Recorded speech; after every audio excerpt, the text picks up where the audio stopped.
अमित शाह साहब और नरेंद्र मोदी साहब, मेरे 40 साल के मंत्रालय करियर में मैंने आचार्य देवव्रत जी जैसा अभ्यासु और भारत माता निष्ठावान राज्यपाल पहली बार देखा। उनमें क्षमता है कि वो 14 करोड़ हमारी जो जमीन है जो निर्जीव हो गई है वो सुभाष पालेकर कृषि पद्धति से पुनर्जीवित कर सकते हैं। और इसलिए मैं वैष्णो देवी की 18 जनवरी को यात्रा करने वाला हूँ। इसके लिए मैं मेडिकल सिविल सर्जन का सर्टिफिकेट वगैरह लूँगा, मेरी हेल्थ चेकअप करूँगा। फिलहाल एक इंटरिम रिलीफ करके मैं यहाँ पर ये पावागढ़ में देवी माँ के पास मन्नत मांगने आया हूँ।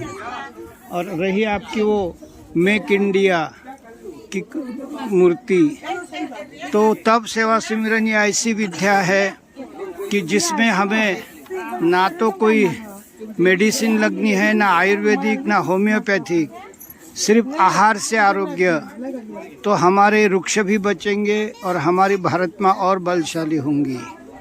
इसलिए मैं आज ये पैदल चल के आया हूँ बिना रोप के सहारे। हे देवी माँ, आचार्य देवव्रत जी को राष्ट्रपति बनाना और पूरे भारत माता को सुजलाम सुफलाम कराना। जय हिंद, जय भारत।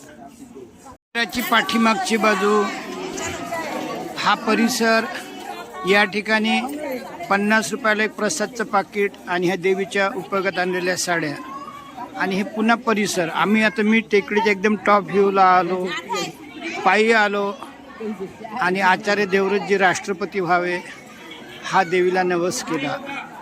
त्या फोटोशॉपमध्ये ही मध्यवर्ती देवी आणि परिसर, डोंगर, पावागड दर्शन असं खूप छान दाखवलेलं आहे। आता हे मी रोपवेनी जात आहो। इकडे तिकीट काढून मी चेकिंग करून आलेला आहो। रोपवेनी परत जातो, तो बघा रोपवे दिसतो। मी उडण खटोल्याला जात आहो। उडण खटोल्याच्या रस्त्यावर आहो। उडण खटोल्याचा रस्ता रीतीनं उडण खटोल्यामध्ये 6 लोक बसत आहेत। तिथे लाल आणि पिवळा 2 उडण खटोले दिसत आहेत। रोपवेची उडण खटोले शब्द वापरूया।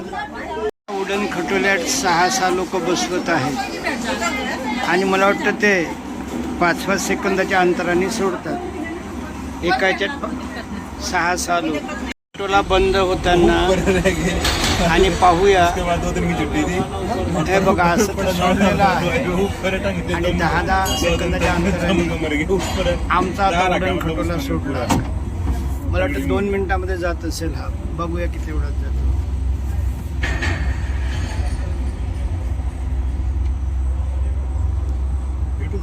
मध्ये संध्याकाळ झाली म्हणून मी हा उडण खटोला पकडला, नाही तर मी पायी चालू असतो। आणि माझी फिजिकल स्ट्रेंथ तपासण्यासाठी मी 2200 पायऱ्या चढून आलो आणि मला आनंद वाटला, माझा कॉन्फिडन्स वाढला।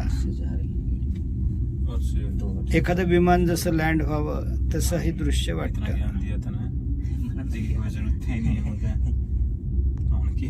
आणि हे कंट्रोल करू सोडत आहेत, म्हणजे एकदम असं भरधाव सोडलं तर ते तुटून जाईल।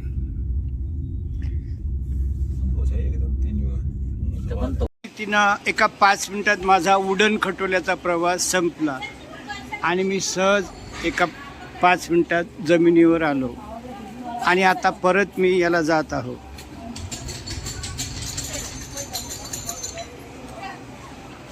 आणि हे देवीचं छान चित्र काढलेलं आहे।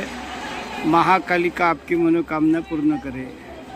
अविस्मरणीय दिवस निघाला। उपकुलगुरूंनी आलिंगन देणं, देवीचं दर्शन होणं, दिवसातून मला 4-4, 5-5 वेळा लोअर अधिकाऱ्यांचे फोन येणं, त्यामुळे मला आज खूप म्हणजे भारत माताचं नाव किती पवित्र आहे हे लक्षात आलं। आता जे हवालदारीने बोलली की पायऱ्या चढत जा, हळूहळू तुम्ही पोहोचाल। आणि अशा रीतीनं पावागड देवीचं हे लोकेशन, हा तळभाग म्हणूया। ॲक्च्युली आम्ही इथं 40 रुपयाची रिक्षा करून आलो, म्हणजे क्रुझर करून आलो। आणि पुढे इथं रोपवे वगैरे दिसतं, तर बघूया काय कसं. पण तूर्त हे लोकेशन पाहून घ्या.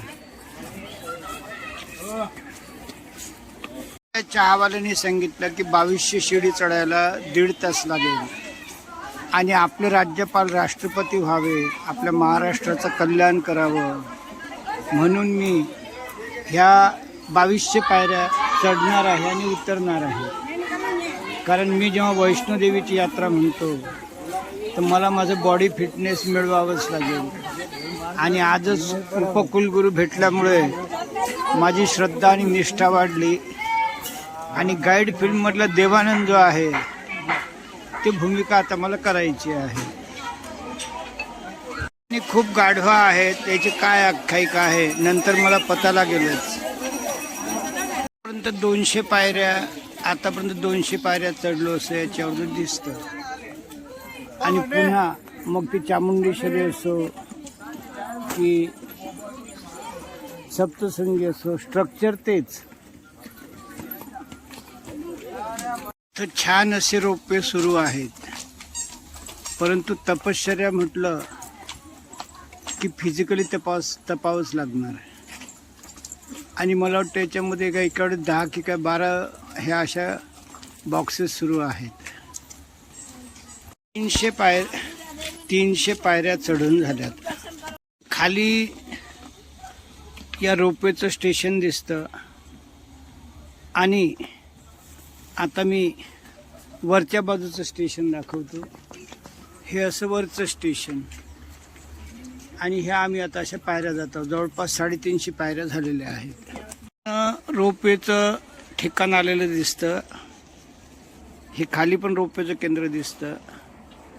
आता या ठिकाणी इथं आपल्याला हे काही जुन्या 1001 वर्षापूर्वीचे हे मंदिरसारखं स्ट्रक्चर दिसतं. आणि हे वरचं पावागड कालिका माता मंदिर.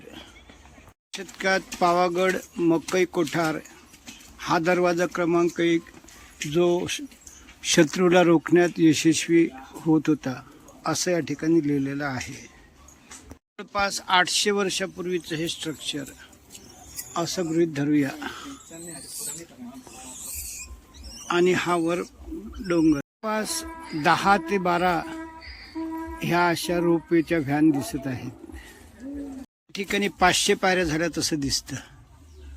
सिसचा क्लोजअप व्ह्यू बघा. आता 2, 4, 6, 10, 12 ह्या पेट्या आहेत आणि ह्या अशा त्यावरनं जात आहेत. तर आपण इथं क्लोज व्ह्यू पाहू शकतो.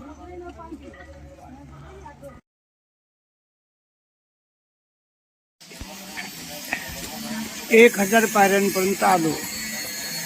नाशिकचे मुलं तर ट्रिपला आलेले दिसले. आणि हा रोपवे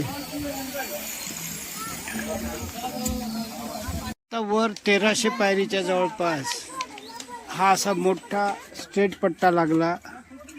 आणि 2050 पायऱ्या असं म्हणतात.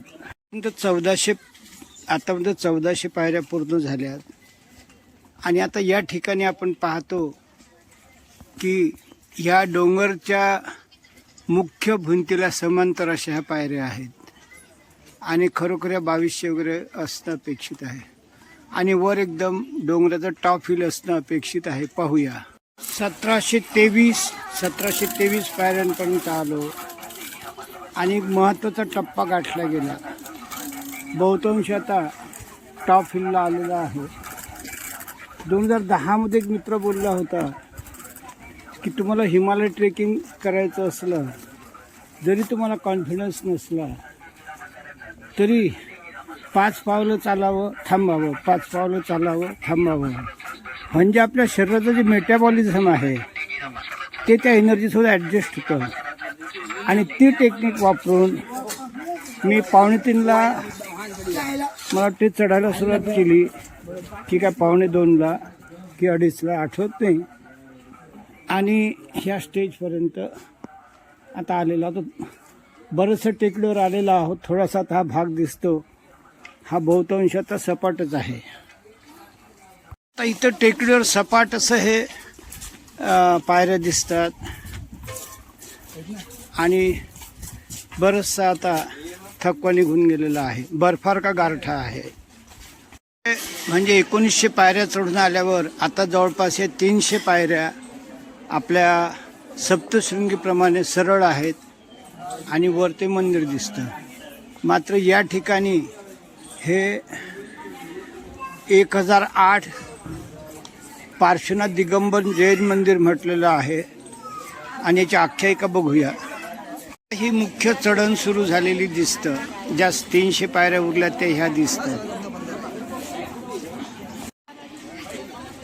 आता ही 300 पायऱ्यांची मुख्य चढण.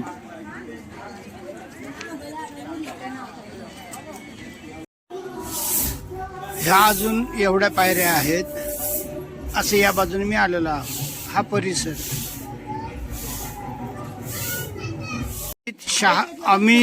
अमित शाह साहब और नरेंद्र मोदी साहब, मेरे 40 साल के मंत्रालय करियर में मैंने आचार्य देवव्रत जी जैसा अभ्यासु और भारत माता निष्ठावान राज्यपाल पहली बार देखा.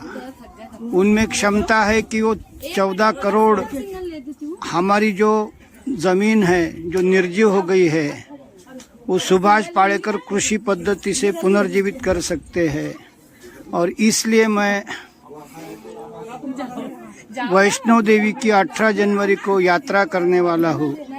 इसके लिए मैं मेडिकल सिविल सर्जन का सर्टिफिकेट वगैरह लूँगा, मेरी हेल्थ चेकअप करूँगा.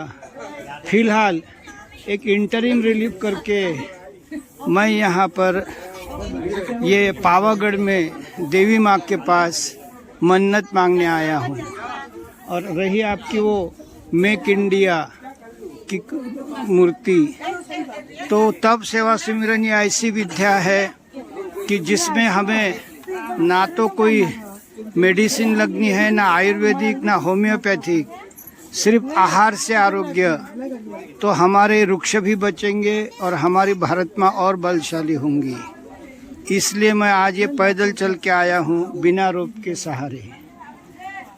हे देवी माँ, आचार्य देवव्रत जी को राष्ट्रपति बनाना और पूरे भारत माता को सुजलाम सुफलाम कराना.